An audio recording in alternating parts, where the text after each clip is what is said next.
The following was recorded in front of a live studio audience at the Studio 21 Podcast Cafe. This is the United Podcast Network. The following program is closed captioned for the thinking impaired. By tomorrow, I will rule the world! You think he's gone? He's not gone. That's the whole point. He's never gone. Is this some radical new therapy? You see? Well, I must have not been paying attention when you were just talking to me. Do you think that you could repeat the question and I listen more attentively? There must have been something in all of that nothing that wasn't quite so easy to see. And I must have missed something when you were just talking to me. I must have not been paying attention. Oh, we're up. All right. We doing a show today? Is that what's going on? I was a little busy doing other things. Sorry. I don't even have my sponsors up. So completely. I was here an hour and a half early and I'm still not prepared. Welcome to my world. Story of my life. Right? Well, when you got women this hot around, it's hard to think. Alrighty. Hi, how you guys doing? My name's Tom Duggan here with the Paying Attention Podcast. Hi at Top. Two Guys Smoke Shop at the Studio 21 Podcast Cafe. I say we just sit here and listen to Melvin Taylor all day. That's what I say. I'm good with that. We'll eat the food that Joel brought and Oh, you got smoke buds. Oh, yeah. Just have an afternoon. smoke them if you got them. Alrighty. Should have picked up a cigar downstairs before. Yeah, I thought about it. right? I thought about it. And then we could have promoted the cigar shop too. Crossover promotions all the time. So we've got a very interesting show for you guys today. I'm going to forego my normal rant at the beginning of the show. You guys, I'm sure, all saw the what they called the debate last night. Let's face something. Let's just stop calling things that they're not. That was not a debate last night, okay? And I'm not going to get into a big rant because I have guests here, but I do want to say we watched it last night. We had a watch party at the office. And you just can't say, please give me your entire philosophy on how you're going to bring about world peace. You've got 2 minutes. I mean, you just can't do that. And then 15-second responses. 15 seconds. How do you respond to anything in 15 seconds? And most of those questions, I've sat on this table twice now with you for debates. You would have called out bullshit on half of those answers. Oh, absolutely. Like, I'm going to ask you a question, and then the answer has nothing to do with it, and you're going backwards. Right. So basically, if you were a Democrat and supported Biden and Harris before, they won. Right. If you supported Trump and Pence, Pence won. Right. There's no one was swung by either of those last night, and I don't even know why they have a moderator. They should do the Tom Duggan style debates. When I have you guys here for the candidates at election time, I throw out a topic and say, what do you think about, residency, whatever, trash barrel rollout, go. And I let them talk to each other. And if somebody says something that we know isn't true, I'll stop them and say, hold on, that's not exactly true. And then we'll let the other person speak and let them talk. But I never time the answers, right? We say we've got like 90 minutes. And if one person's dominating, I'll stop them and say, give the other person a chance. But how do you have a debate for President of the United States or Vice President of the United States and say, give me your philosophy on the judiciary and the Supreme Court? You have 2 minutes. 2 minutes isn't even an introduction, and they didn't have opening statements, and they didn't have closing statements. And the reason why opening statements and closing statements are important is because the media is deciding what these topics are. And an opening and closing statement by the candidates gives them an opportunity to bring up an issue that they know the media is not going to bring up. Well, especially in the vice president debate, because this is the only one. Right. That would have been, I feel like an opening and closing statement would have been beneficial to that, because now we're not going to see those guys in that format again. Right. At least the president, we don't know if it's going to happen next week. It was supposed to go via Zoom, and it seems like President Trump... He's really pushing back about that. He does not want to do it. So the voice you're hearing, if you're listening on Spotify or Google Play or any of the audios, is Joel Ferreira. He's a Methuen City Council. He's not here for that today. He's here to talk about food. But I just wanted to let you guys know who that was. So whatever that was last night, it was not a debate. I don't even know what it was. It wasn't even really a forum. I think it was just an opportunity for... why do we even have debates or forums for vice president? Nobody cares. Vice president. The fly won. Right, exactly. Like, who cares what Mike Pence thinks? He's not president. I mean, Mike Pence could think a whole bunch of things that Donald Trump doesn't like, and then it's not going to get done. So, like, why do we even do this? Like, pretty much the whole debate is them defending their candidate on what their plan is. Right. And I'd rather hear from the candidate. Right. I don't want to hear somebody else defending me. I want to hear the candidate do it. So, anyways. Joel is here. We also have one of my girls is here. I promised you guys, right? I promised you guys that I'd have two beautiful women here today. Look at this. I've got Christina Lynn is with us. Yeah. And how's the family? Good. Mom's Everyone's doing good. okay? Everyone's great. I love Mom. Yeah, she's awesome. She's the best. This is me biting my tongue, though, because there's something else I'm not supposed to say. And Gianna is here with us. Gianna, thank you for coming. Okay, I'm gonna. It's Ginian. Ginian? Yes. Why do you have to make it so difficult for other people? Gianna, I like that. You like that though? Can we just change it to Gina? That just makes it easy for everybody. Goodness, No, no, Ginian. G. Can I just call you G? Ginian. I'm not going to get it right. I'm going to have to write it down. All right. So Write it down the way. Ginian. Yep. All right. I got it written down. So they're here to talk about addiction. And before we get into the serious topics, I figured we let Joel go first, talk about food, and then he can hang out with us and we can eat the food while you guys are talking about addiction. All Absolutely. Because this is actually, by the way, we didn't tell Joel, but this is actually an intervention for Joel. This is an addiction, food addiction. I can't even say it right. Can't even say it with a straight face. Intervention. So Joel is our food columnist, and it's one of the things I've been wanting to do in the Valley Patriot for a while, but didn't have anybody to do it. And that is somebody that could go around to local eateries, local restaurants, try the food, rate them publicly, let people know what the good places are, what places maybe they could use a little work on their service or their food. And Joel has been our food guy now for about 6 months. Took some time off for COVID, but I'm getting a lot of email. People loving your column. That's great. I'm enjoying it. Yeah. You know, like this month's column, I ventured off a little bit. I did the beer. Yep. And I really enjoyed it. And I think some of the columns, you can definitely tell. Like the Miller's Tavern one a couple of months back. Just great experiences there. John at Bada Bing and that restaurant. You get to meet a lot of great people and give that feedback. And like for the Bada Bing, John reached out to me after last month's column. He's like, thank you. So I was talking about the North Ender, which is this bad boy right here. And that's from Bada Bing? This is from Bada Bing. It's Italian sausage. Is there any way we can zoom in on that? Is that possible? Wait, he's going to try anyway. Italian sausage with peppers and onions. Look at that. We have camera control and everything. Yeah. I wish we knew. That thing is Look at that. Beautiful. It's so thick. So I mentioned, I'm like, but there's so many toppings on it, it kind of falls apart. So we do it now. It's a little more well done. It's a little more sturdy. Excellent. Yeah, I like my pizza well done too. Yeah, it's gonna have a crisp. Gotta have a bite. Yeah, I agree. And then my go-to sub. When you and I first met, we went there for lunch and we got the barbecue and the buffalo chicken cheesesteak. But he has this new sub called the Vinny Boom Bats, and it's a chicken parm, eggplant parm, with a little grated cheese on the top, and it's just unbelievable. So I can see if I can get that zoomed in there for you. There you go. Look at that. We were going to go out for dinner afterwards. I think we're just going to eat your food. That's fine. That's why I brought it. So, I think it kind of happened when I was here after the campaign, and we were just talking about other things. And then it kind of morphed into the food, right? And then it kind of took a life of its own. When we went to lunch, normally, it had been a long time since I'd been to Bada Bing. So I'm looking at the menu, and I had settled on what I wanted, and he said, "What are you going to get?" And I told him, and he said, "No. You got to try." It was the barbecue chicken steak. Yeah, cheesesteak. Yeah, cheesesteak sub.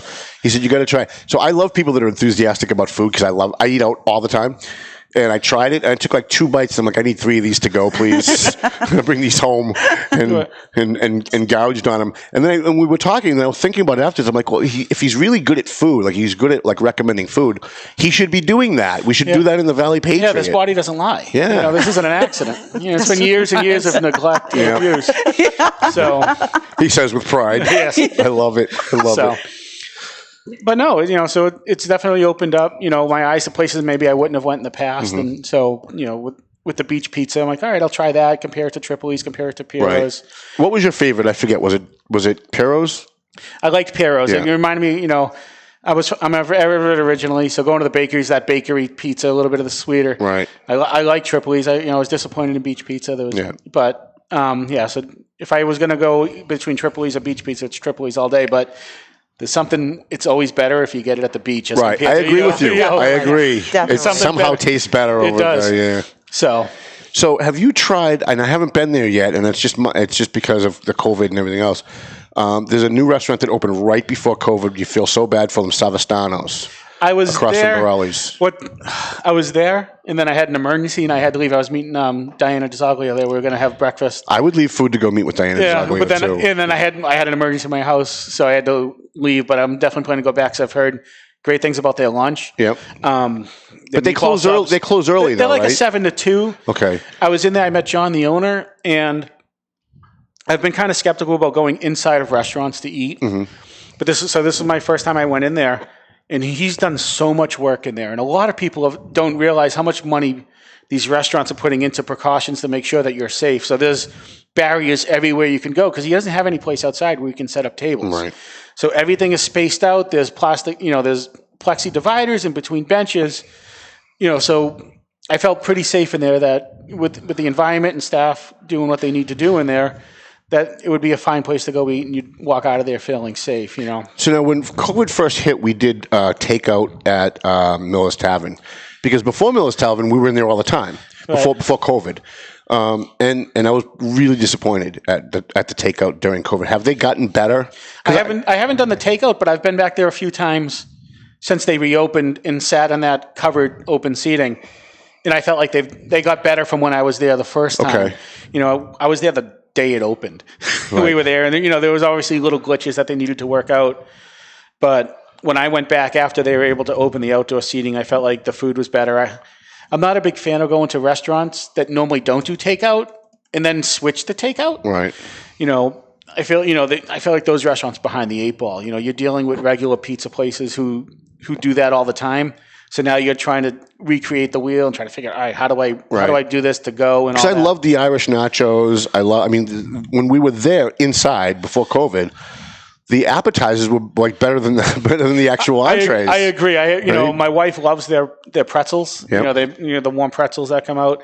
We've had the nachos a couple of times and other appetizers, and then the meal's like, oh yeah, it was okay. But it's at other times I'm like, we were just going to go there for drinks and apps, and then. Now, what's this new place, Ellie's? That I know they did like a ribbon cutting, and I couldn't get there because it was like an ungodly hour, like 11 a.m. 11 on a Wednesday. Yeah, I couldn't go as well. 11 a.m. I'm still sleeping at 11 a.m. I was still on quarantine because I was having my surgery the next day, so I couldn't go. So it seems like an upscale diner almost. Okay. They're breakfast and lunch only.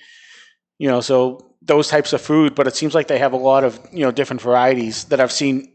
Lots of places, lots of reviews online that have said really good things. So my hope is to get there as part of my column for next month. Right. I'm still, as a food guy like you, I'm still really upset that now that Denny's has closed, that there's no 24/7 breakfast place to go to. Because I'm a late night guy, right? I'm up. I don't go to bed till 5 a.m. So we're up late, and sometimes we're at the office. It's like 2 o'clock in the morning. It's like, you know what? Let's go out for breakfast. We used to go to Denny's or even like IHOP. They used to be open 24/7, and now there's no place that's open for breakfast 24/7. There's no diners. And the diners that open in the morning for breakfast, they consider breakfast because everybody has this time, like because most people are on real time, not like me. You're right. And you go to like a breakfast place like Al's Diner, like at 2 p.m. They're not open because they're a breakfast place, right? They close at like 10 or 11. See, I grew up with the Howard Johnsons, right? In Medford. There was on the weekends you'd show up there at 1 o'clock in the morning after maybe going out a couple other places, and they'd have their midnight breakfast buffet, and you would just do damage on that. But yeah, so if somebody opens an all-night breakfast place in the Merrimack Valley, they will kill it. They will kill it because first I'll be there with my laptop 24/7. I'll probably never leave. Right?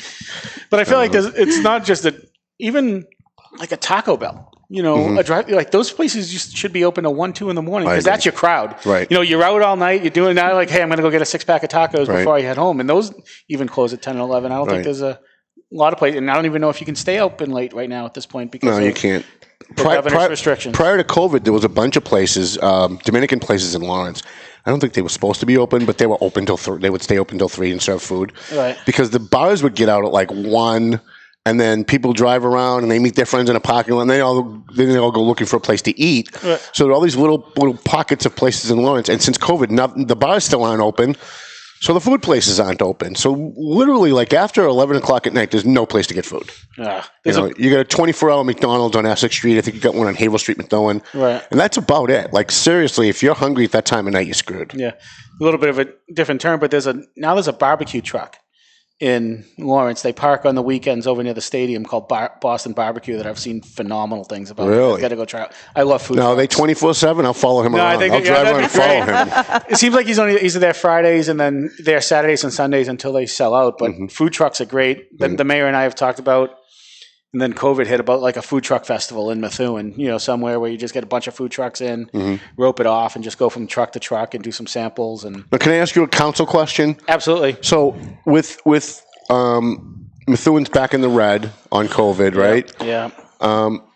What is the council and the city doing to help small businesses that are now going through this? We've got no stimulus, right? We had the first one, but that didn't last. And we have no stimulus right now. And because we're in the red, people are scaling back, and it's financially destroying businesses in Methuen. What are you guys doing? Anything? So I know Councilwoman Ziegler with the economic, they have that program for businesses 5 or less, which is a very small number, who are eligible for the loans, for the grants from the state of about $10,000. I think right now, because of the fact that there's no money coming in from the state or the federal government at this point to help them out, I know I go to as many small businesses as I can in Methuen and push my friends, stay local. Don't go to Target, don't go to Walmart, do the best you can to support these businesses because they're the backbone, But can the council do stuff like, businesses have to get their fry-later permits renewed every so many years. They have to get their business permits renewed. How about like waiving those permits and helping them out? Like, if a new business wants to open, God bless them, we should be waiving those fees. We should be waiving those permits and helping them to get on their feet because it's continued revenue later on. It's a long-term plan, not, you lose revenue at the beginning, but if they succeed and they keep going, then it's the long-term revenue. I would think that would have to go through, I think, Bill Buckley's office, community development. I know there's fees for dumpsters, there's fees, building inspections and kitchen and all that stuff. So that's something to look into because even though, it's a couple $100 here or there, but that's even for a small business. That's even make it merit-based. I know the mayor was on last week. He talked about his new mask police. That's not what he's calling it. That's what I'm calling it. He's his new mask police, and they're going around to businesses to make sure people serving food and stuff are wearing a mask. If you've got businesses that haven't been hit, the mask police go in and say, no, these guys are doing fine, and make it merit-based. Say, okay, those guys that are doing it right will maybe waive some of their permits and help them out. Those that aren't following the rules, maybe not so much. But I think there's a lot that the city could be doing that kind of seems like they're not. Okay. Yeah. I guess it's that tough piece where I'm still learning every day. Right. Well, you're new. And I'm not putting it on you. No, but since you're on the council, I'd ask you. No, it's a great question. And, if there are small businesses that are an owner or somebody who works there is watching this, reach out to me. I'll put whatever forward. I'm going to have a conversation with Bill Buckley at some point now and go, hey, this is an idea somebody brought to me. And don't give me credit because Sabre McCarty will vote no immediately. But, it's just little things like that. If there's little things that we can do to help support these businesses at this point, besides just continuing sending business their way, I'm all on board because, we did talk about Bada Bing and the food, and you've had Lisa on Williams AFC Urgent. Oh, she's amazing. Right? Anytime there's a cause in Methuen, these are the ones that are stepping up. Right. John's going to bring food at a discount or give you food for free if you're doing an event. Lisa's always there with a check to help sponsor an event. Can we get Bada Bing to sponsor your column? Oh, that would be great. Maybe right? It's like $300 a month. He sponsors your column. His ad will go underneath your column because you've already given him a good review. So nobody can say they're buying a good review. You've already given them a good one, right? We'll have to so we already eat there anyway, right? Yeah. So yeah, I eat there way too much. Right. But no, I think it's something we need to do because if you look, like you mentioned, Methuen's in the red. The numbers aren't going anywhere at this point, even though the numbers are skewed a little bit. There were 64 new cases last week. 63 of them are able to be taken care of, either asymptomatic or have symptoms or at home, and there's only one hospitalized. Those are the numbers that people need to see as well. Right. So my fear is as these numbers keep going up that more and more stuff's going to be, whether it's the governor coming down with a hammer again and shutting more stuff down. But the thing is, it's going to keep spreading. It's a virus. That's what viruses do. And the more we lock down and the more we shut down, the longer it's going to take for that virus to spread and give us herd immunity, where it's kind of worked its way out like other COVIDs have. We've had other COVIDs, right? So my look at it, it's now been 7 months, right? This all pretty much 7 months into a 3-week, let's flatten the curve. As much as the science keeps changing, there's a lot of things out there that are pretty well known. And at this point, adults are able to make a educated decision on what they want to do. Do they not feel comfortable going out to eat? Well, that's your option. You don't have to go out to eat. You don't have to, if trick-or-treating on October 31st, if you don't feel safe about passing out candy, then you shut your light off like you would any other year. You don't pass it out. If you don't feel comfortable taking your kids trick-or-treating, you stay home or you find other options. Right. I feel like there's enough information out there now where we should be allowing these adults to make the decisions for themselves. I agree. There's no room for the city, any town, to tell people they can't go out and trick-or-treat. I don't need the government's permission to put candy out for kids. I really don't. And I wonder at the local levels, especially with our mayor, and I like him, but I think he's just wrong about this, because they give no thoughts at all to civil liberties or civil rights or the Constitution when they're making these decisions. And I know that they're making decisions based on safety, and they feel like they have to because they're elected, and if something bad goes wrong, they don't want to get blamed. But we do have a Constitution still. It doesn't say unless COVID after the First Amendment, right? And I just wish that local leaders would care more about our civil liberties and take your view. People are grown-ups, and if they want to go out and they want to take a risk, let them go out and take a risk. That's up to them.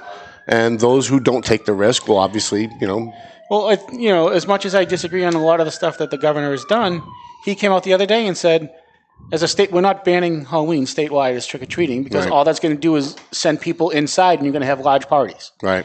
So if a neighborhood decides, hey, we're going to do trick-or-treating, but a mayor says no, or, what's going to happen? Are they going to go around and they ticketing families of 3? You're going to have Halloween police? I don't know. I think that's a slippery slope, because it's I know the chief and police department ramp up controls on Halloween, patrols on Halloween night, especially this year where it's on a Saturday.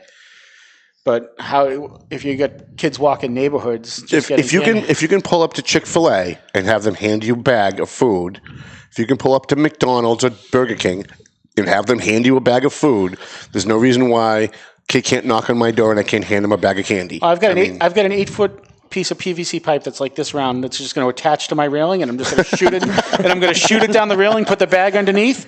I'll have hand sanitizer there. When you started that, I had pictured something different in my head of you having your mouth on the other end and having people just shoving food. There was an idea where I could put the candy there with a leaf blower and just shoot it, or a slingshot. Right. But I think there's ways there are ways that you can do trick or treat more safe than we have in the past and put people at ease. And then if you don't feel that comfortable, there's going to be other options, whether it's a drive-through at the Loop, like the mayor was talking about the other day, or other options. But at some point, the mental health piece has to come into play at this point. We have taken so much away from this younger generation. I had a high school senior last year who pretty much lost everything. We went to his graduation, and it was pretty sterile. He kind of walked away and was like, So at some point, we need to get back to living our lives and allowing the adults to make the choices that we trust them to do every day. Mm-hmm. I'm a big sports guy. There are inherent risks with any sport that I was going to sign my child up to play. So I don't understand when it comes to now football or boys lacrosse or some of these other sports now. I'm not able to make that choice because it's COVID. But if it was a concussion or an ACL tear, it's all about control. It's not about safety. It's all about control and people in positions of power using safety to maintain control. That's really what it's, political control. I heard a phrase the other day and it was perfect. They said this is obedience training. Someone said this whole mask thing is obedience training. The government wants to see how obedient they can make us, what they can get away with making us do or not do. And listen, I haven't changed my. I have an autoimmune disease. I am more at risk than anybody, right? I haven't changed my lifestyle since the day it happened. We actually did a show. We never stopped doing the show. I mean, when they closed down COVID, I did a show the next week and said this is all bullshit. And people were like, oh my God, you're putting people's lives at risk. Well, most of what I said, not everything, but most of what I said back then turned out to be true. It's not as easily transmissible on surfaces like they said it was. And we all knew that if we have common sense, because we'd go to this corner store and we'd buy milk or bread, and we'd all be using the same keypad to put in our PIN numbers. And those places didn't become hotspots, right? So we knew a lot of that stuff, I think, common sense-wise, but we're not scientists. So if you say it, you're not a scientist, that means, you don't know what you're talking about. So I can't wait for the creativity to come out for Halloween. Seriously, Right? all the houses. It's gonna be great. Americans are a genius, right? We've invented most great things that have happened in society. There's no reason why we can't find a way to do trick-or-treating and just do it Exactly. safely. There's no reason for it. But, again, you have people, and again, I just disagree with the mayor on this. You have people who want to put safety first as if safety is the be-all and end-all. And, we are grown-ups. We can take risks. And if the risk is minimal, then we ought to be able to have the choice to make that risk. Well, we all, it's not like we are all just do all we want to do every day, right? We drive down roads, there's stop signs, there's lights, there's cross, there's all these safety precautions put into place on our everyday life, and we don't blink twice about them. So, and then that inherent risk. Well, if I don't feel safe driving, I don't drive. Right. So I just feel like at some point, when it was a couple weeks or a month or 2 months, I understand it. But now you're getting into 7-8 months at this point. We can't close down the country forever, or we have no country. Right? We're all going to be speaking Chinese in about 6 months if we keep going this way. But you adapt. So I wear a mask pretty much wherever I go. I carry it with me. I have hand sanitizer in the car. And if I'm going into a public place, I'll always have it on. And that, it's more of, I feel, I'm not the healthiest guy anyway. So I'm probably, I need to take those precautions. We take care of my mother-in-law, who's 76 and a lung cancer survivor. So it'd be almost a death sentence at that point. So we need to make sure that, in our house that we do that. So, and we've been doing it for 7 months, and we'll continue to do it. But it was no different than, if last year somebody in the house had the flu. All right, we're not going to, I'll go down and check on your mom. Right. But it's just a little more scary because we've lived it. My mom had it in late March and was in the hospital, and it wasn't good. But, luckily everything turned out well, and she's home and she's back to her old self. But it was scary for a while. Mm-hmm. You can't go into a hospital. If you have somebody who's sick, you can't even go into a hospital at this point and see them. So it was. As long as we get those great food columns every month, that's really all that matters. I'm back, and you got to bring me with you when you go, though, because you have great taste in food. Well, this month I had a couple people reach out. They mentioned Ellie's, and they mentioned Muddy Waters, which is a place I've been to a bunch of times in the past, but I've never really sat down and had a meal there. Mm-hmm. So it's someplace I want to try because that's another place that is really good. It gives back to the community. I'm an appetizer guy, and we got to get to our other guests. I'm an appetizer guy. I judge a place based on their appetizers. If the entree is good but the appetizers suck, I don't go back. Because you can always go back and just have appetizer. If the appetizers are good, right, that it makes the whole meal. I feel like if the appetizers are bad, it sets the plate, and then all of a sudden the meal could be great, but you already get that sour taste. And most of my lunches are like business lunches. It's like meeting with guys like you to talk about politics, elections, whatever. And all I do is order appetizers because we're going to be there for an hour just to talk. I'm not really there to eat. I'm there to talk. And so when we went, I just had it. Fireside on Pelham Street has great nachos. They have great hot wings. And they actually have good entrees, but I never get to the entrees because I usually order 3 or 4 appetizers and then I'm full. Right. There was it's in the column this month. We went to a Long Blue Cat Brewery in Londonderry, and they had smoked wings. Oh, nice. And I was like, I know you're a hot fan, but I am. They had 5 or 6 different sauces. They were huge. And I like the smoked flavor to them a little bit, and then the mango habanero dipping sauce, which was pretty good. But yeah, I love a good hot wing. And Sparky's, you've been to Sparky's, I'm sure. Yes, I've been to Sparky's. So I read the Phantom Gourmet's review, and they said that the peanut butter and jelly hot wings were the best. And I thought, how the hell can that be good? Peanut butter and jelly hot wings? It's weird. It has a weird taste to them. I think I ordered them, and I couldn't believe how good they were. Yeah. And I think I got them at, was it I think I may have had them at P-Dubs as well. Mm-hmm. Another really good place in Methuen that does really good wings. They have 18 different flavors. Mm-hmm. They're not the breaded wings. You can get all, if you like it sweet, they have that option. Bada Bing as well. Their sweet chili wings are phenomenal. Mm. So it's good to have options in Methuen finally. Now, if I can just figure out a way to get a brewery in Methuen, Right. that'd be great. You got Spigot River and Well, Lawrence. you could ask Tom Luce here, but he's not here anymore. I've had the conversations with Bill Buckley about trying to figure out a way. And as I go to these breweries and I talk to people, I'm like, hey, if you're ever looking to expand, here's my name. Reach out to me. We'll find a place. So I guess before I was on the council, Spigot River was in talks to move into Indispad, but it kind of fell apart, and that's how they ended up in Lawrence. But I'm glad for them to be able to find their place. It's a great location. They have a bunch of tables out back. They have their food trucks. It's a really great atmosphere down there. With us also is Ginny Ann. Did I say that You right? got it. You I got had to it. write it down to get it right. and Christina Lynn, and they're here to talk about addiction. And this is goes good with Joel because Joel's got a food addiction like I do. I gained 35. Honest to God, gained 35 pounds during COVID. No. I did. I gained 35 You pounds guys during both COVID. did some damage. And all that takeout. It was all that takeout. And then you couldn't go anywhere. Right, yeah, because you're not moving around, right? So it's good to have you guys here because some people actually have food addictions, right? So Yeah, it's a real Anytime. thing. meld the two topics. Both of you who wanted to talk about addiction, you want to talk about your previous addictions. But I want to start with how you handle people that have addiction that you're trying to get into rehab. Well, we do a lot of outreach in Manchester, New Hampshire. We literally just go out there and do what we can with the little that we have. We haven't had to get anybody into an intake facility as of yet. We are still trying to build our resources to be able to do that and to make those connections with people. Mm-hmm.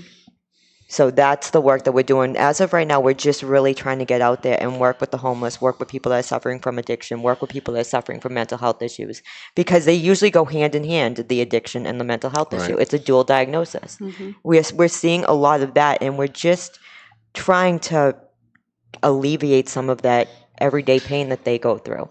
And we do that by bringing them meals, bringing them clothes. But as far as getting people into detox, we are still working on making our connections to be able to do that. Mm-hmm. Yep. Have you talked to Mike Gorman about that? Because we've got Tewksbury Detox comes down to TMF every Wednesday night.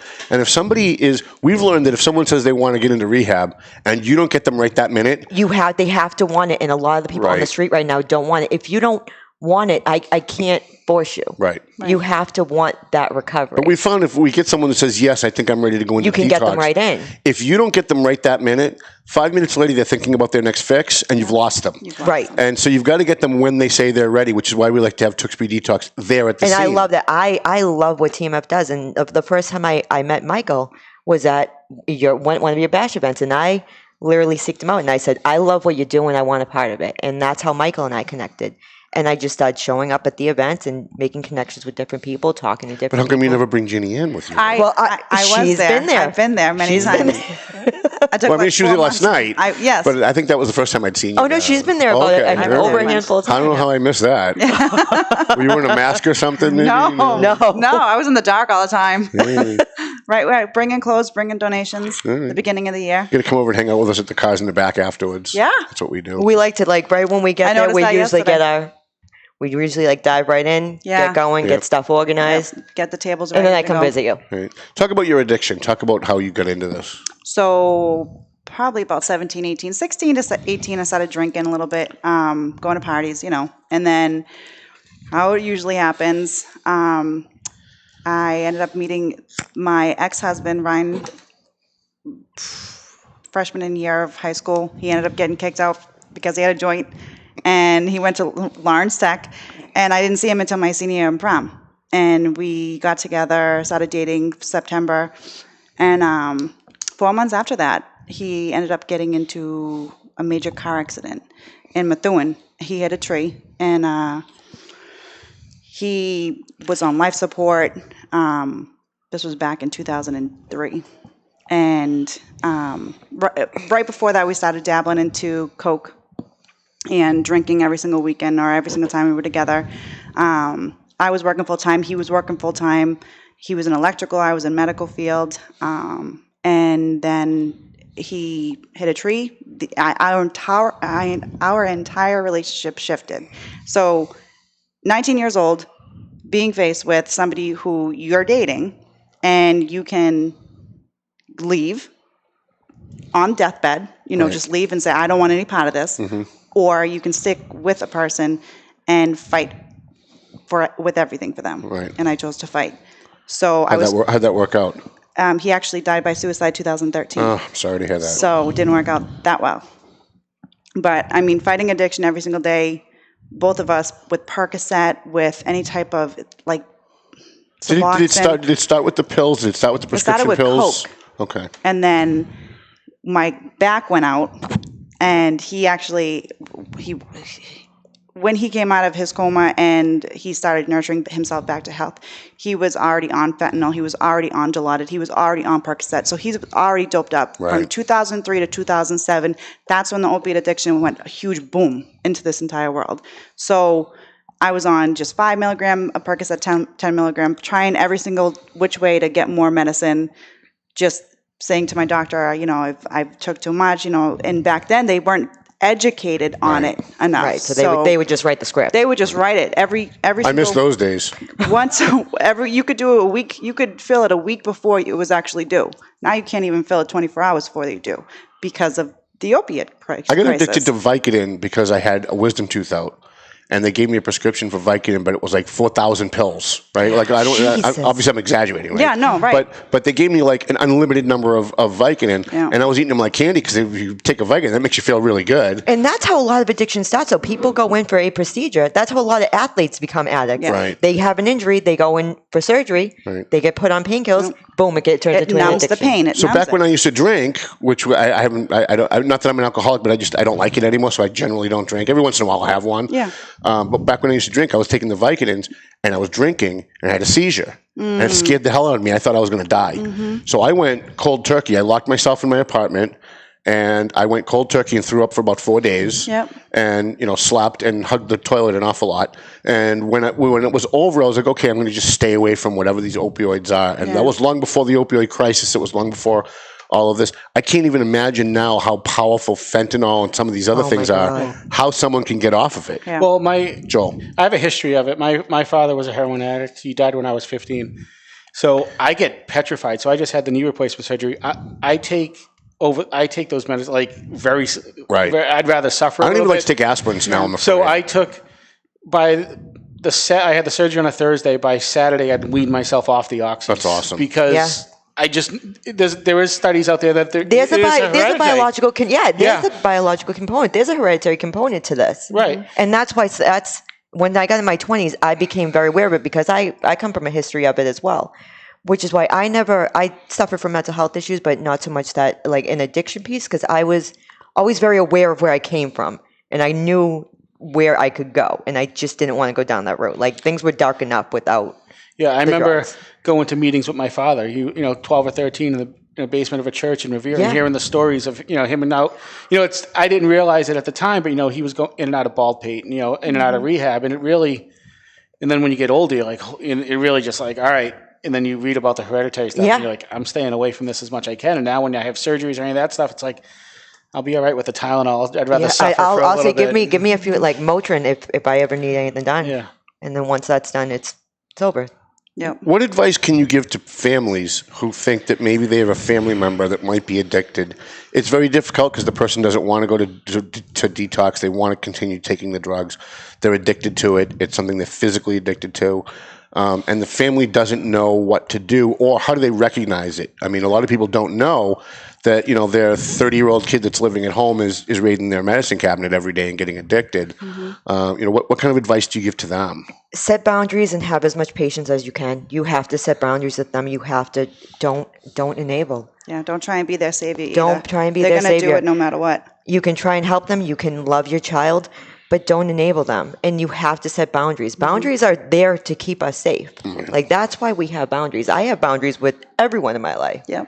Because except for one person, but we won't get into that. So then, like a situation you mentioned, how does a parent deal with that if you want to set that boundary, but at some point it's that they're living in the house, because now if you say, if you're going to continue this behavior, you can't stay here anymore. And then if you do that piece and now they're not in the house anymore, right? There's a bigger piece of now what are they going to do out in the street when they're not under there? How do you handle those situations? Most of the homeless that we deal with who are addicted, we ask them, do you have family? Almost all of them say yes, they have families. Some of them even have mom and dad still at home, but they've stolen from them. They've lied to them. They've burned that bridge. You've lived that. You've lived that. It's hard. When I was actually going live chasing police calls, and in between calls I'd stop and give a blanket to a homeless person or something. And I got a call one day from a guy who said, I was watching your live feed last night and I saw my daughter. We've been looking for her for 4 years. Wow. She's on Broadway. Can you get a message to her? And he drove around trying to find her, but he doesn't know Lawrence. He doesn't know where to go. So I went out. I actually found her like within an hour. She was on Broadway, and told her that her parent, and gave her the phone number. And she called, and I guess they had like a little conversation. But they're still not ready to bring her back home because she's still addicted. She's still stealing for her drugs. She's still in that mode. What does a parent do? Your kid's out on the street. You want to help them. You don't want them to die. You don't want them to be on the streets, especially a city like Lawrence. Mm-hmm. But you also can't bring them home. Like, what do you do? I'm not 100% opposed to basically forcing somebody into treatment, because sometimes they need that 3 days clean to basically clear up the cobwebs. Can you force somebody into treatment? You can. Okay. How do you do that? If they're committed a section, you can, if you are their legal guardian. But if this is somebody over 18, it's a little bit more difficult to do that. Mm-hmm. They can sign out whenever they want. They can walk out whenever they want. Yep. They have to want it. We go back to the beginning. They have to want to be clean. They have to want to get the help. Mm-hmm. You can try and help a person, but you have to remember that you can't lose yourself in that person. I've done it many times. I've been clean since July of 2016 after my back surgery, and I'm only clean because I went to go get more pills from my surgeon. After he loaded me up 9 days, I think, with Dilaudid 4 milligram, he gave me 90 pills. Maybe it was 6 days. And he's like, here, have this script before your surgery. 6 or 7 days before my surgery. I'm like, why the fuck are you giving me 90? Like, why are you giving me 90 tabs? I don't understand this. I just told you I'm an addict to Percocet. It's not touching my pain anymore, but you're going to go ahead and give me, all right, let's do this. So it was just party central. My ex-husband ended up doing a 90-day. Boy, I wish I knew her back then, Ben. Oh, you would have had a ball. You would have had a ball. I'm telling you, the abuse in my 2 marriages, both parties, I just knew how to pick them. And was there ever a moment for you that you said, I can't do this anymore? Like, that's what I'm saying. Like, when I say done, when I'm done with something, I'm done. Like, there's a capital DONE. Done with my relationship, marriage.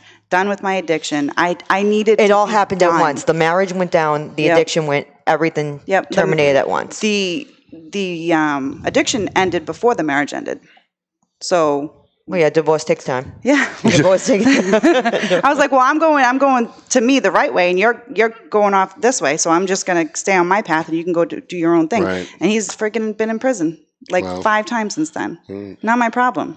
It has nothing to do with me. I had to really figure out who I was, and 4+ years later, here I am. Well, clean, that's sober. Fantastic. Now, do you work with any other groups? Do you work with House of Mercy or Daybreak SOS. or any of those SOS. groups? It's in Dover, Rochester, and Hampton. I've done volunteering hours there since right in the beginning, like January, February, right when I started doing the outreach. And they're a wonderful nonprofit organization, and they do a lot of recovery outreach in Dover, New Hampshire, and Rochester, New Hampshire. And they're suffering up there. Every place, it seems like there's just so much more recently. We went up to when we went to Manchester, we were like, oh my God. We were like, the need here is, we have to they're camping make this a weekly thing to get up here. In the courthouse, like the literally left-hand side, right on the courthouse. Like, they're not on the rivers anymore. They're like right in the middle of a town. I'm like, well, what type of statement are they trying to make here? Like, obviously there's a need for help, but how can that happen so fast and no one help or do anything? And then you have the sign that says, stop panhandling. Stop panhandling. Help the homeless. And I was my God. It's like one of those we're driving down Manchester. We're like, lights. That's a contradiction, but all right. Like, then get out there and help. I've learned never to give a homeless guy money. I'll give them food. Never give them money, because that's going right to the drugs. That's going right to the drugs. But I'll go through a drive-through at Wendy's or something and bring it over. Say, if you're hungry, I'll buy you, I'll get you a drive-through somewhere. What do you want? What do you want? 50% of them say no, that's okay, because they really just want the money for drugs, even though the sign says I'm hungry. Yep. The other 50% say no, I'm really hungry. Thank you for doing that. And those are the people that you try to gravitate And we saw a lot of that last night, because we fed them in Manchester. We literally tried to do it as fast as we could. Pop-up dinner. We didn't know if we were going to get shut down. We didn't know if the cops were coming, because we were like, come on, come eat something real quick, and then screw. We're just trying to give you a meal. We're just trying to provide a basic need. She wanted to do pizza. I said, no, if you're going to give a meal, you need homemade chicken cutlets from me and you need pasta. And I said, So all right, since I made she that can cook, she can cook Tuesday, really yeah. good. And She's just racking up points left and that's, right on this show. I knew that would get you. I knew that would get you. If she irons, I'm going to marry her. And I always said I'd never get married, but if she cooks and irons, I'm in. Why ironing? Just throw it in the dryer. Dryer? I don't have a dryer. Oh, there you go. Hanging out the window. Yeah. So that's a no on the ironing. No on the ironing. Nope. He's making mental notes right now. I am. Yeah, no. She's lost 20 points. That's okay. 2 out of 3 ain't bad, Tom. That's true, though. That's true. She still has a good score. That's true. Yeah. So when you're out there and you're working with some of these addicts, it's very dangerous. Yeah. Yeah, of course it is. You know, we've had some incidents, right? Yep. With when we're out at Manchester Park or other places, we've had incidents. I actually had to draw my weapon on a guy who came out of his tent with a hatchet.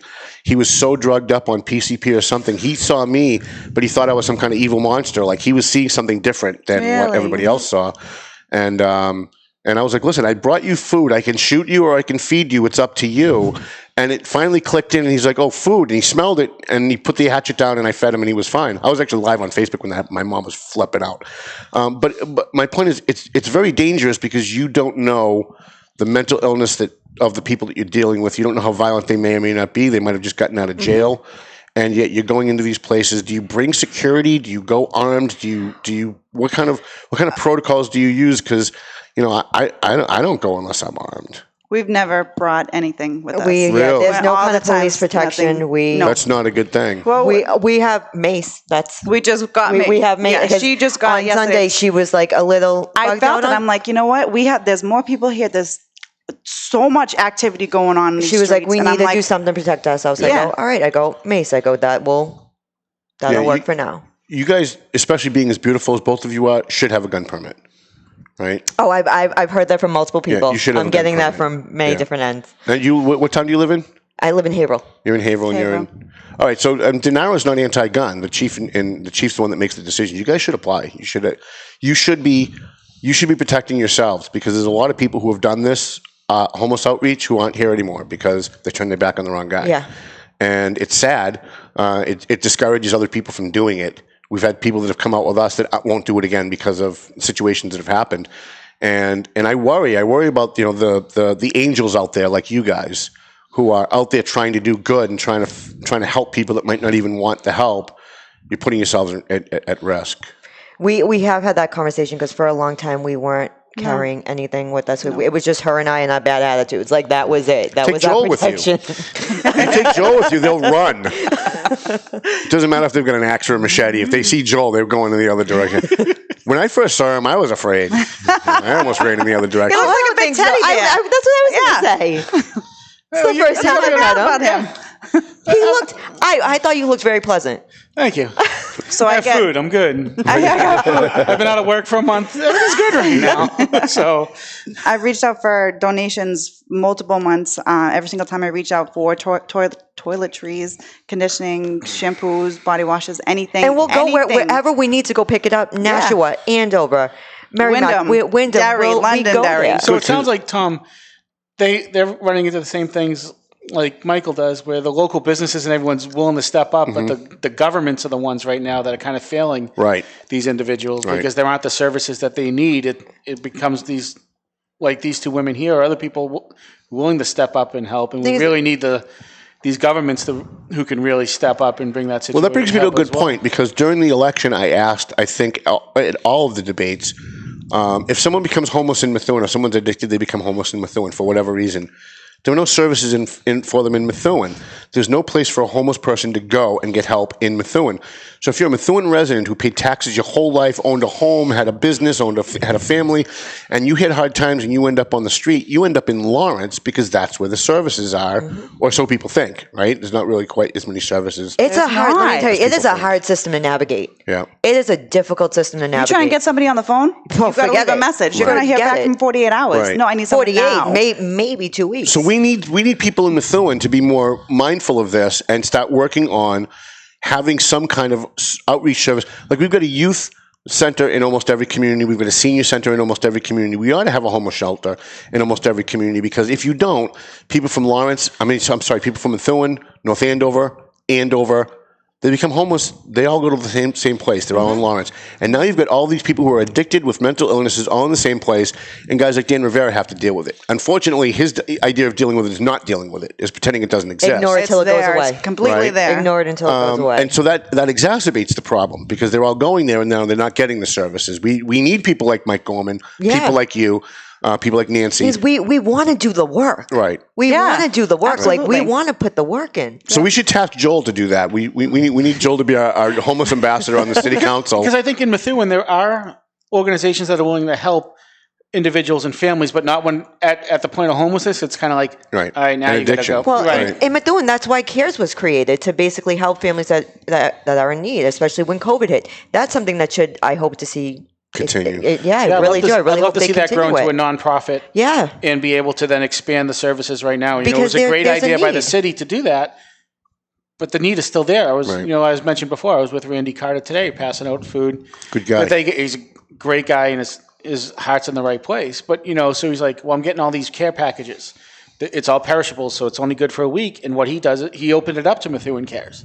You know, it's not just veterans at this point. You know, if you're a family in need, come on down. And that's what, you know, half of the group was. And I think that's a great start. But, you know, like you mentioned, now it's time at some point, you got to look at the population. We're not a town anymore in Methuen. People keep wanting to say, well, we're a town that's a city. Or what? No, you're a population of 52,000 people. Yeah, you're a city now. It's a city, you know. Sorry. But, you know, we need to treat it like a city for some of that stuff. And part of that is taking care of our population that needs the help. Right. And whether it's the food or whether it's addiction. I can't tell you how many people, when I'm talking to homeless people at TMF or when we're out doing our runs, and we ask them their names and talk to them, where are you from? Almost none of them are from Lawrence. I'd say a third of them are from Methuen. And when they say I'm from Methuen, it's like, well, Methuen has so much money. I mean, compared to Lawrence, Methuen's got it together compared to Lawrence. Methuen should have some kind of a service for these people who are addicted and homeless, so that they're not walking the streets of Lawrence, because it's, you know, not exactly a safe place to be. Hasn't Methuen tried to open up like a couple different homeless shelters and places, but it's been shut down? Is that correct? I know Neil Perry tried when he first got in, and I think it was scuttled by somebody, but it needs to happen. Like, and we'll give them all the credit in the world. I'll put them on the front page of my paper. We'll write stories about them. We'll have them on the show, but it needs to happen. Like, somebody needs to, with COVID, I think that put everything on the back burner, right? Everything in the world got put on the back burner. But now that we're starting to emerge from it, it's time, I think, to revisit that and see if the suburbs can't start. Definitely. Because then if Methuen has a place for homeless people or addicted people to go to get help, it eases the burden in Lawrence. If North Andover and Andover have it, it eases the burden in Lawrence. And then guys like Dan Rivera might not feel so overwhelmed, and he might be willing to go out and actually do something for the homeless people in Lawrence who are from Lawrence. But right now, the way it is, I mean, it's mayhem out there. It's the Wild West. It totally and is. nobody knows where to go. And even if you want to get, unless you know someone like me or you or Michael Gorman, if you want to get off the street, if you want to get clean, like you said, you make a phone call, and maybe 90 days later, well, that's too late at that point. The guy could be dead. Right. You know. Like, whenever we've gotten phone calls, we've gotten people like coming to us looking for meetings or looking for housing, and we literally just get on the phone and start making calls and doing the absolute best that we can. Because, you know, they have no data, they have no Wi-Fi because they can't do anything because they're addicts and homeless. They're homeless. Yeah, we get a lot of that. Okay, so let's help you right now. Let me. What is give you funny is that something. every homeless person I know has a cell phone. Yeah, of course. Yes. And we were out last night, and we were down at well, I won't say where we were, but we were at one of the homeless encampments, and the guy says, "Hey, you're that Duggan guy. I follow you on Facebook." I'm like, "You're homeless. How do you find me on Facebook?" And he showed me on his phone. Oh, I got a phone. Like, they all have phones. Yeah. Like, you have no food, you have no place to, but you get a phone. Like, how does that work? But they all do. So they have Unbelievable. it's connection to the world. It's music therapy. It's, you know, if they want to look at creativity, art. It's something Well, maybe. why to don't they suit look them. into? I mean, or they could be looking into housing too. I mean, that's that what too. I would do. But I get it. When you're in the midst of addiction, you're not. Yeah, really, that we had you're somebody- using to live and living to use. We had somebody yesterday that's something about bed bugs in a place up in Manchester, and We he get all wasn't the going to go back stories. there. It was like 6:50, 7 o'clock was check-in, or else it's going to be on the street. It's always someone And I'm else's like, fault. okay, so why don't you? I mean, you already have a bed there, so just go there. I don't want to get bit. I'm like, but you already have that bed, so I And that's a roof over your head. So just take it. And it's gonna, you you should know, hustle it's- and get over there. So we can So I try and get it. encourage it as much as possible, but Yeah. People don't always take our advice, and that's okay. If someone is watching, and like I said, because they all have phones, so they might be watching us live, they might be watching on a replay. How do they get in touch with you if they want help? How do they reach you guys? Because I've actually got somebody I'm going to send your way that's got a bunch of donations that she's been looking for somebody to pick up. Oh, that's my awesome. truck's not big enough to pick up what she has, but you guys might have something. Yeah, so. Absolutely. Facebook, Journey of Hope. A Journey of Hope. Yep. You can look me up online. I mean, if My name is Christina Ginny Lynn, Ancioletta, please feel so- free to add me. Yep. Message me, and we can connect that way. Yep. It's all about connection, communication, all that. If you don't have that, then you're not going to have anything.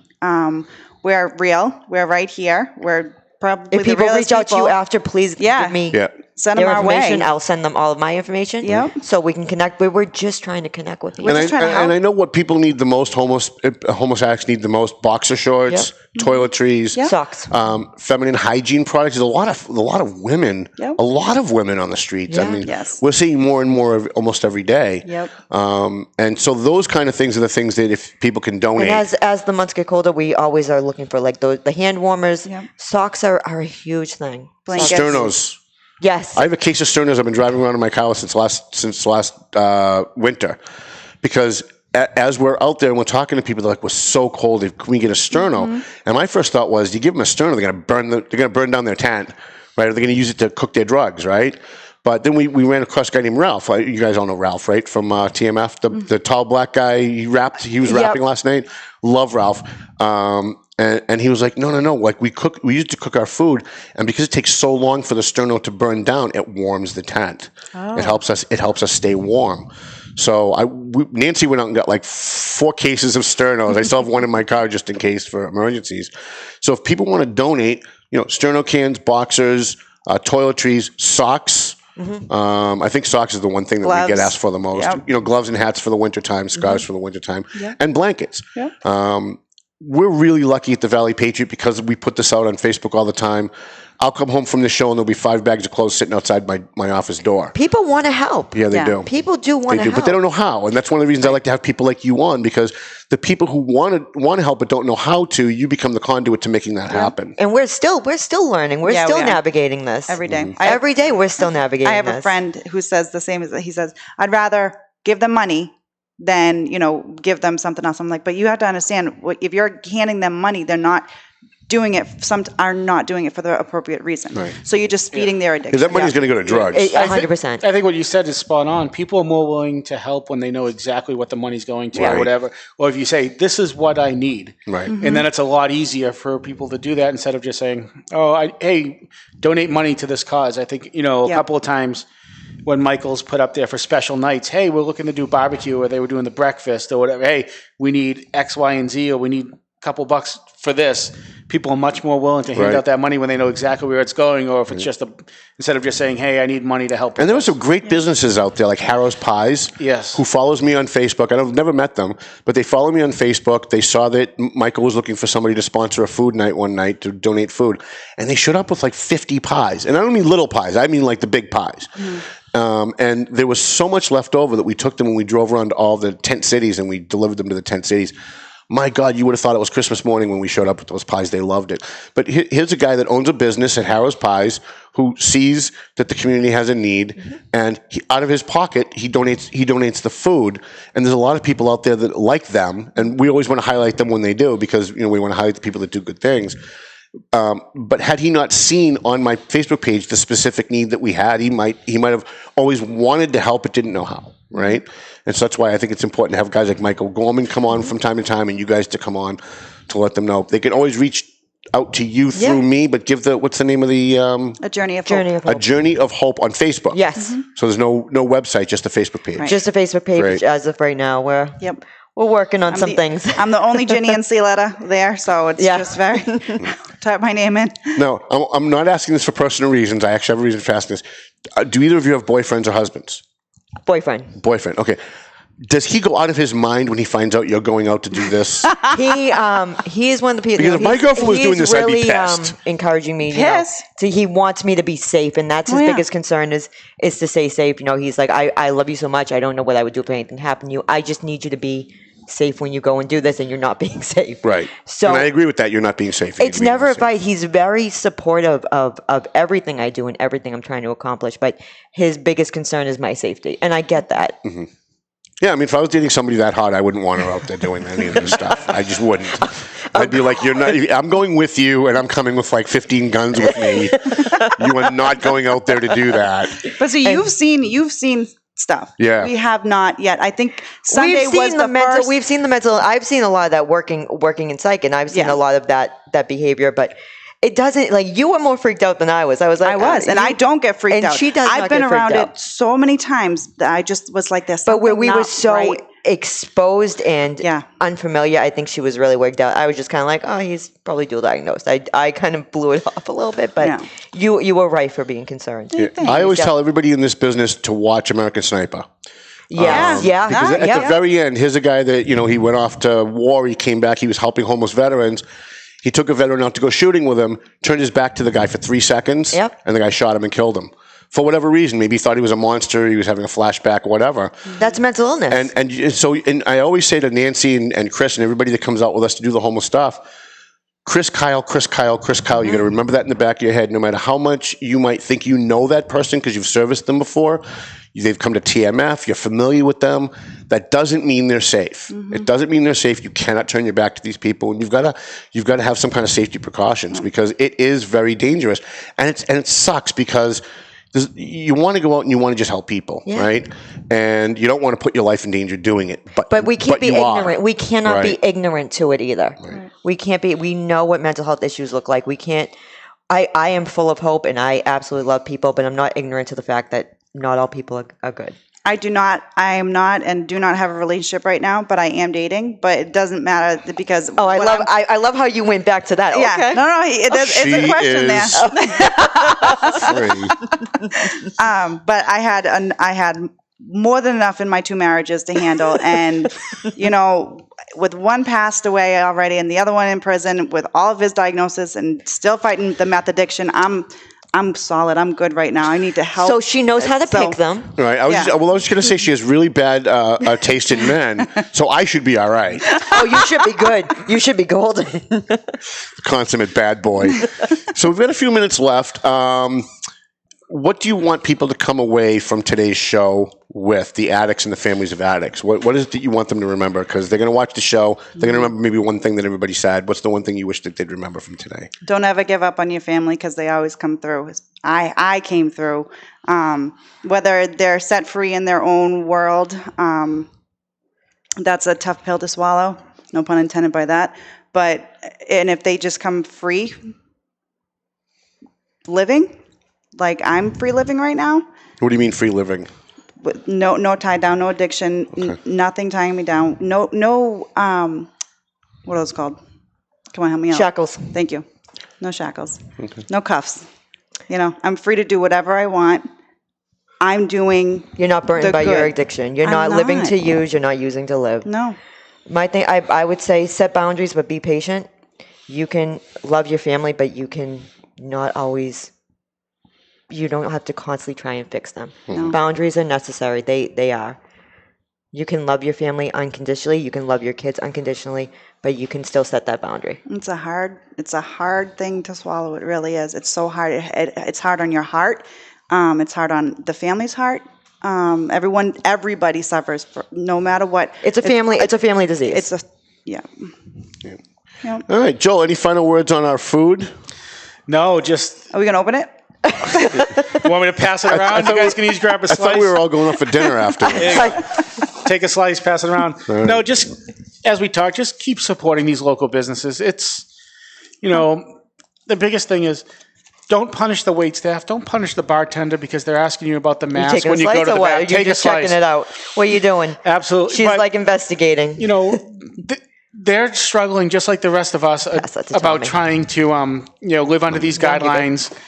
And make a living for their families. So don't take it out on them if you go to a restaurant. That's and good advice because I have a hard time with that, and I'm going to try and keep that in mind because I do take it out on the wait staff, and I'll try to be better about that. It is. It's tough. A lot of those waitresses went 2 months without without employment, and considering they mostly live on tips, unemployment wasn't really helping them much anyway. Right. So, it's not the waitress's fault if, they, hey, you need to order something with the drinks, or you need to put a mask on when you go to the bathroom. They're just following the rules that are put in place, and the rules suck. Right. New Hampshire, it's like a different country at this point, and it's really tough on those. Yeah, there's no COVID north of the border at all. No, nobody's wearing masks, but it's just it's bad enough with the regulations that are put in place in Massachusetts. Now you're a border town, and all those are lifted up in New Hampshire. Right. So just think of that as you go to these places. They're under a lot of stress, and everyone's handling it differently. Be mindful of them. So basically, just keep supporting each other. Yep, you have to the best of our ability. Mm-hmm. So did you guys have fun when you come back? Yeah, definitely. Really? You promise? I have a cigar next time. We're having cigars next time, though. Next time, you guys pick a cigar, and then we'll talk about which cigars you're smoking, and that'll make the owner of the studio very happy because he's two guys smoke shop. Ben will be happy too, right? I would love to do that. Yeah. So I want to thank our sponsors here at the Paying Attention podcast. Our new sponsor, Jeff DeFore, for our state representative. He's running in Tram Winds District, the seat that used to be held by Jim Lyons, our good friend, who's now president of the State Republican Committee. 4-Star Lighting and Electric, a free plug for them. Joe Severio, great guy. You're right, yeah. Did you know Joe? Yeah, I've coached his son for lacrosse. His daughter came through the program as well. Really good guy. Good guy. We're hoping to have him on in November after the election's over. State Representative Lenny Mira, he is running for re-election, and we're really pulling for him because he's got an R next to his name, and we know that, the Democrats are going to go D down the ticket. They hate Donald Trump. So anybody with an R next to their name in Massachusetts is going to be in trouble. So please give him and Jeff DeFore a call. Donate money to their campaign. Please vote for them. They support us, so we support them. Borelli's Deli. If you really want some good fresh meats, that's the place to go. I go to Borelli's Deli for my sandwich meats. I go to Thwaites for my regular meats like steaks and chicken, which is where I'm going after this. EIS Security. EIS, we love EIS Security. If you need a gun permit, like these two ladies, go to EIS, take their gun course, get certified, and it'll make it easier for you to get your gun permit. Marsan and Son Construction. We love Ronnie Marsan. We're trying to book him on the show. So Ronnie, if you're listening, we're still trying to reach you to book you on the show. AFC Urgent Care. Go get your COVID test. You go online. You set an appointment. You drive up. They do it right in your car. You don't have to get out of your car. And then they call you within like 24, 48 hours to let you know whether or not you're positive or not and make sure you're quarantined. They're great there. I've gone twice. Have you really? Yeah. It worked out well? Yeah. Excellent. Love Lisa Williams at AFC, and they help the community a lot. And McLennan Real Estate. We love Janet McLennan and Sam and Matt and everybody over at McLennan Real Estate. They just had their anniversary recently, right? The big, I think it was 50th. Yep. And they do a lot. And they help us with TMF too. Yeah. And they don't want to be thanked. They always just show up with food, and they're like, "No, don't thank us on Facebook." We do it anyway, because even though, especially when someone says that's not why they're doing it, don't thank us. Those are the people you want to thank the most. So we thank all of our sponsors. Thank you to Ben Kitchen, our fine producer. And it sounds like Melvin Taylor says we got to go home. So go home already.